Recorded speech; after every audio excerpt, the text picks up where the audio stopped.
You should be able to imagine what it is that you want to do. If you cannot see where you want to go, you cannot get there.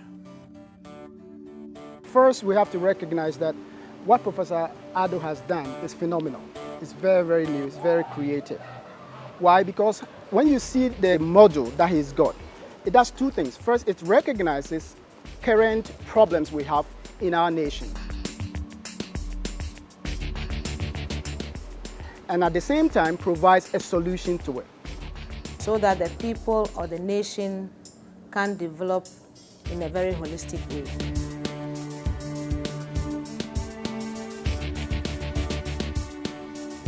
Una persona que tenga visión es aquella que está más allá del tiempo, ¿no?, en que vive y que sabe para dónde va. If nations have to develop, you have to have a physical evidence of where you're going to go. Show the people what we are talking about, because seeing is believing.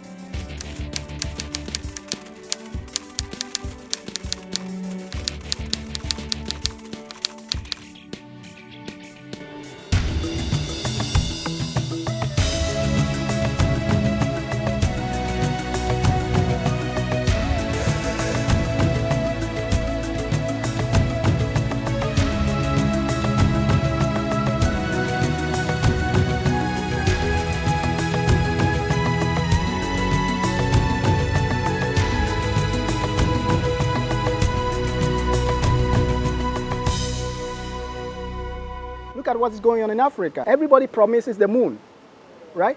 But nobody can see concretely what is the moon. It's often said that there is no way you can achieve anything without a plan. Professor Kwame Addo, as I know him, is an infrastructural consultant with a huge global image. Al profesor Kwame Addo lo conozco desde Venezuela hace muchos años. Él estuvo compartiendo con nosotros en el diseño de un pénsul de estudio en una escuela agroecoturística que se realizó en un estado cercano a la capital de Venezuela. He has a passion for commitment itself. In the 90s, he advised the Ghana government on the preparation of the Non-Aligned Movements Conference. He also served as the lead advisor to the beautification of the city of Accra at the time. Over the past few years, he's served as a consultant to the Ministry of Transport, Ministry of Works and Housing, Water Resources, and lately the Ministry of Tourism. Professor Kwame Addo is simply an enigma. He is everything I have said before, but his creativity has so many expressions, it's unbelievable in one person. He does exquisite music. He has music that has been sold across globe. He is an architect. He's built skyscrapers. He's designed currency notes in South America. He has done exquisite paintings that hang in museums. I could go on and on, but he lives his art. He is his art. He is one person I look at, and all I can conclude is that you cannot have lived if you have not lived the way he has and continues to do, just giving expression to your creativity. I am a Ghanaian, born in Tamale in 1958, to a surgeon, medical doctor, and a Caribbean mother, raised in Salaga, and started my first schooling at a Kropong demonstration up in the eastern region. Then continued on to Achimota Primary, and further to Infansipim in Cape Coast. I further pursued studies at UST, the College of Art in Graphic Design, and continued on to the US to study architecture in Rhode Island School of Design in Providence, Rhode Island.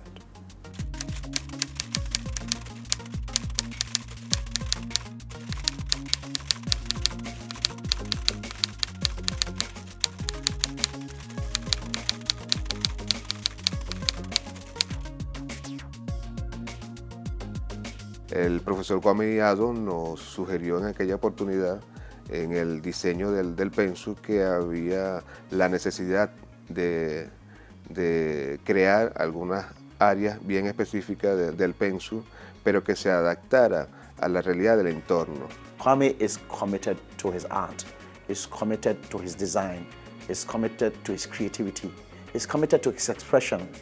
And today, as we speak, he is actually larger than life. When you begin to look at what he's doing of his own volition towards development planning.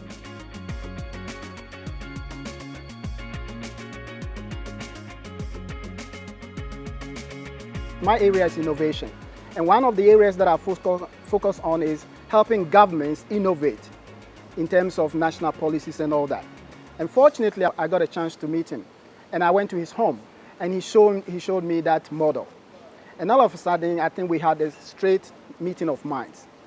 Because if nations have to develop, you have to have a physical evidence of where you're going to go to show people that evidence so that you can get people on board.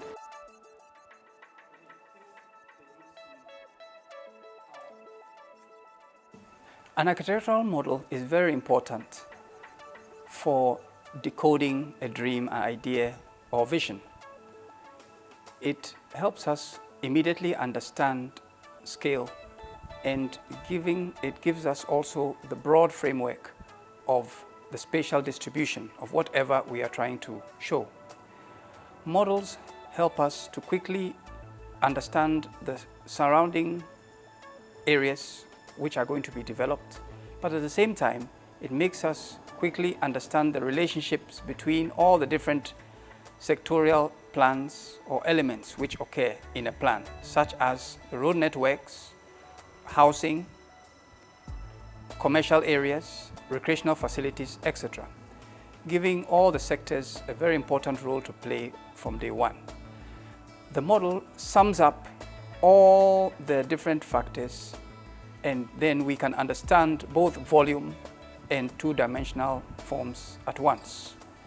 The area, for example, in the Sodom and Gomorrah zone, which has been for a long time been left fallow, now can be looked upon in a holistic way.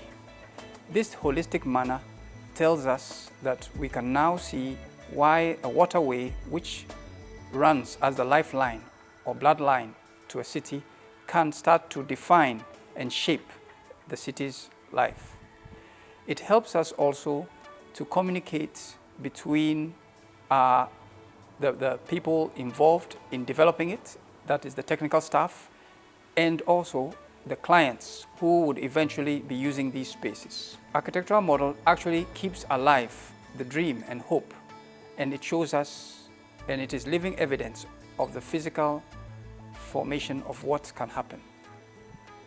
In the case of Sodom and Gomorrah, it gives us an opportunity to understand where housing projects such as urban renewal projects can happen, showing us the relationship between the road networks, bus routes, and also recreational facilities. The issue of hope and making us be inspired comes through very strongly when architectural models are used. The missing element in the whole agenda for national development has been comprehensive planning, long-term comprehensive planning. And it is therefore very important that the medium-term approaches also have a direct contact or connect with long-term policy frameworks. Now, before you can plan any development, because development is a progression, you should have creativity and you should have imagination. Immediately, we can start to look at the crucial issues such as land use, which actually is the starting point for all the different sectors, such as agric, industry, the services, infrastructure, social sectors, and of course, urban and rural projects. They all start off with their land in place. We would certainly, first and foremost, need the political will, which provides the enforcement. Then comes the visionary, who clearly gives the projection of whatever the plan is going to offer. With the right technical approaches, we can also have the appropriate expertise.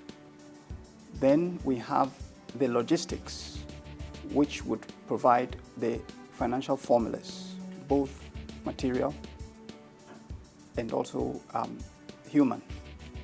And last but not the least, sensitization, which would give you the hope to actually bring the people along as developmental partners.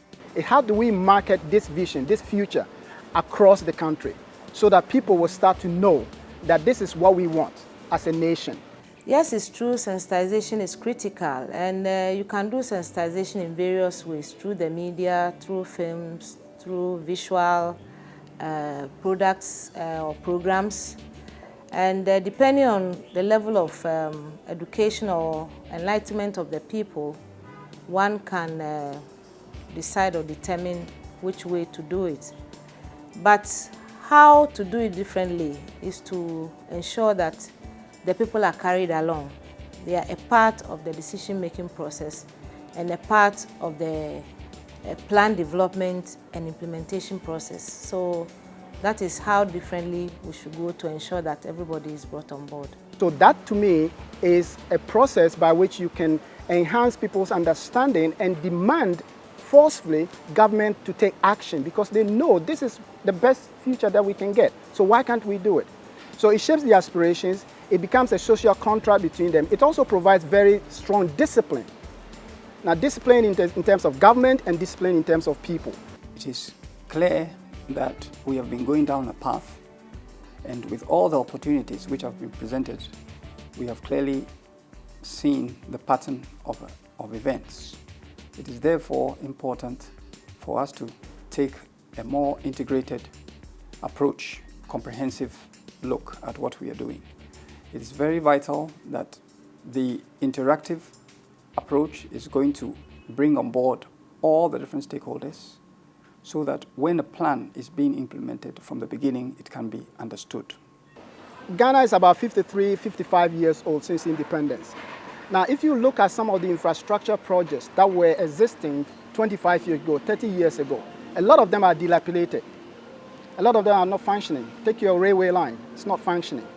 So it is time for us to look inward to see what mistakes we have committed, what haven't we done, and try to see a new future and what we can do in order to deliver on that future. Now, if we don't do that, how can we develop? Es una propuesta, es nueva, es innovadora, que fortalece el desarrollo de la comunidad en general y que respeta la naturaleza. It is true, the mindset lies at the heart of the whole developmental process. And that has actually been the key to the pace in which we have developed as a people. Understanding the mindsets is actually the issue. And that would mean going deeper into the cultural aspects, our educational institutions, chieftaincy, women and children, and a whole host of social programs which actually bring out the issue of the mindset. It is there that the final frontier for us to come together and make sure that whatever we plan comes through in a very powerful way. The mindset can only be approached when we also are able to show the people what we are talking about, because seeing is believing. Plan developed by Professor Kwame Addo is a very good one, very timely and wholly Ghanaian, because as a Ghanaian, he knows or he appreciates what is good for Ghana, of course in collaboration with government policy and development agenda. Having said that, let me emphasize that this plan is a multi-sectoral one. Talks about roads, transport, spatial development, environment, energy, and of course includes tourism. And tourism, as you know, is a multi-sectoral or dimensional industry. So we are hoping that with this interrelated plan in place, sector ministers will get to understand what each of them or each of us should be doing so as to impact positively on tourism, because tourism thrives greatly on good infrastructure and good services. So if we have good roads in place, we have good energy in terms of lighting, we have a good transportation system, tourists, both domestic and international, who come to Ghana will be happy, and so will go out and promote the tourism industry further. I've been working over the years on a comprehensive concept planning platform to see how we can streamline all our developmental efforts for the benefit and welfare of our people.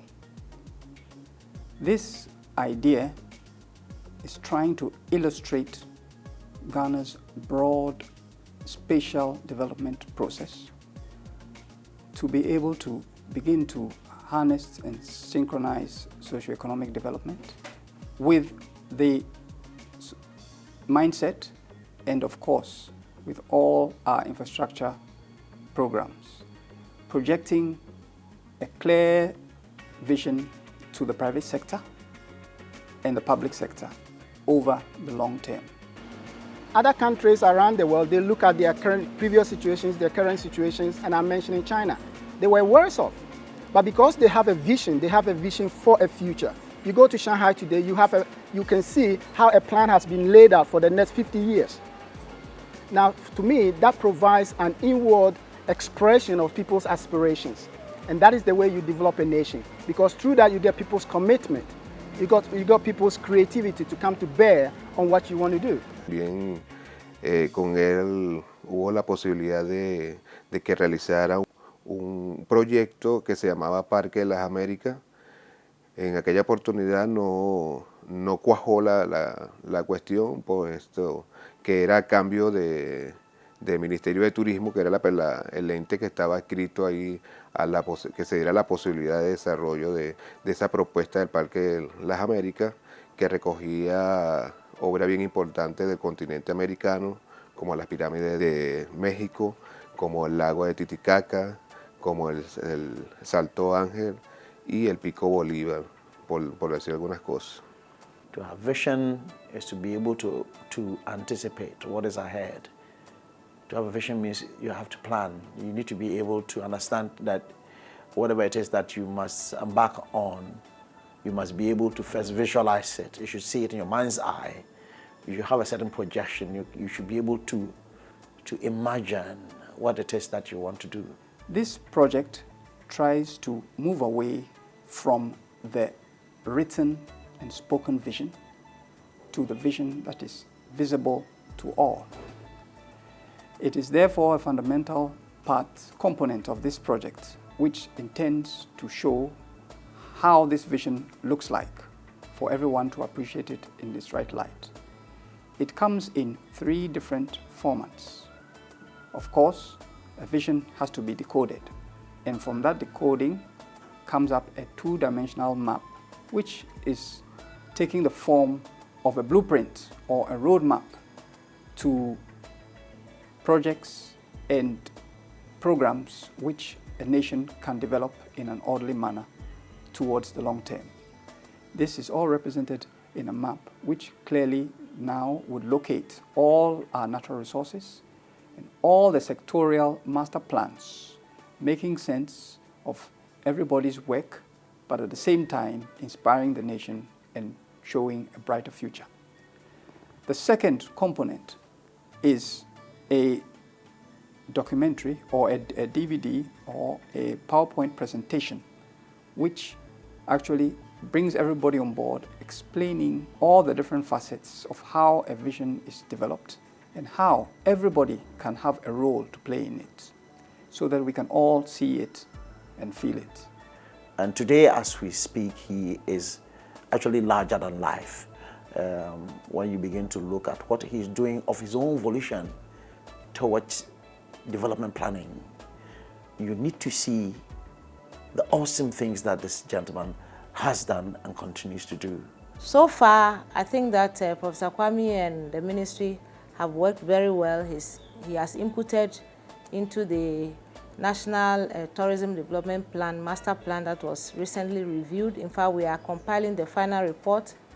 He has also advised on how to enhance the development of our potentials in the various zones of Ghana, looking at the master plan that he has put up. And so for us, his contribution to the industry now is very helpful, and we look forward to working with him further in future. This is the Ghana Roadmap series of Visions of Ghana, and it illustrates the overall strategic planning framework to guide development and capital infrastructure investment, but at the same time projecting a clear spatial landscape to the public and private sector over the long term. A key visual which everybody should be able to see and understand and point to as a point of reference. The idea of such a project is just to literally decode a dream so that everybody can see what we have been talking about all along. This map just tells us where all our natural resources and all our sectorial master plans are, giving us the opportunity to analyze, guide, and control the orderly development of our nation.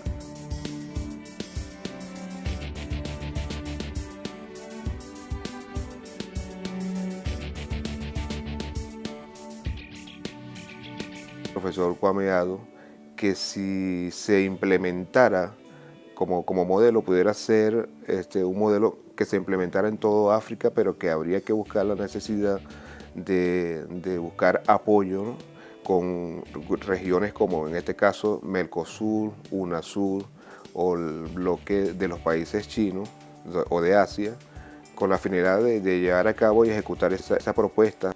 Imagination has been one of the key components that has been absent from our developmental processes. And as it is said by Albert Einstein, imagination is more important than knowledge.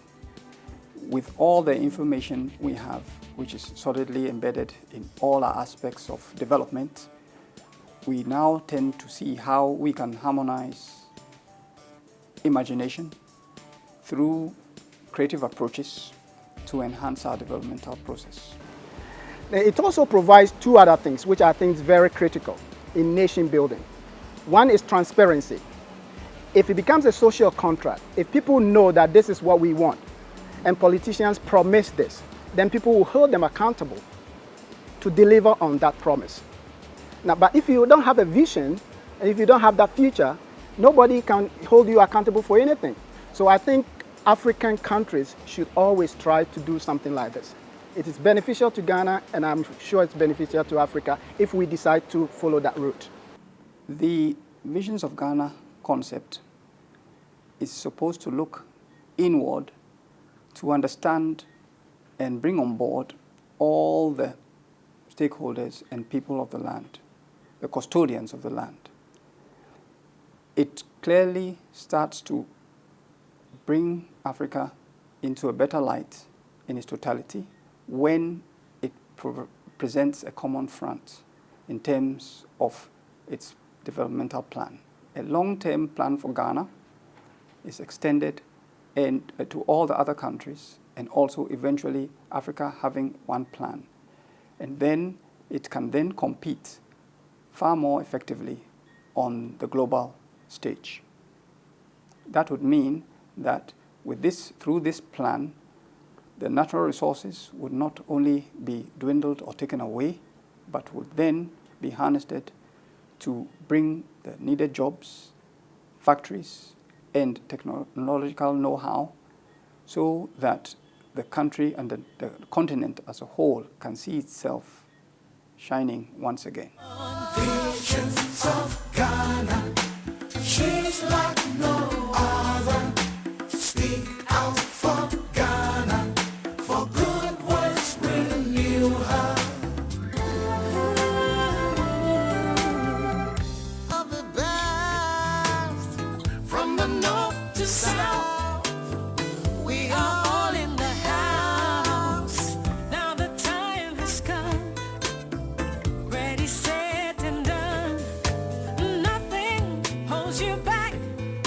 'cause you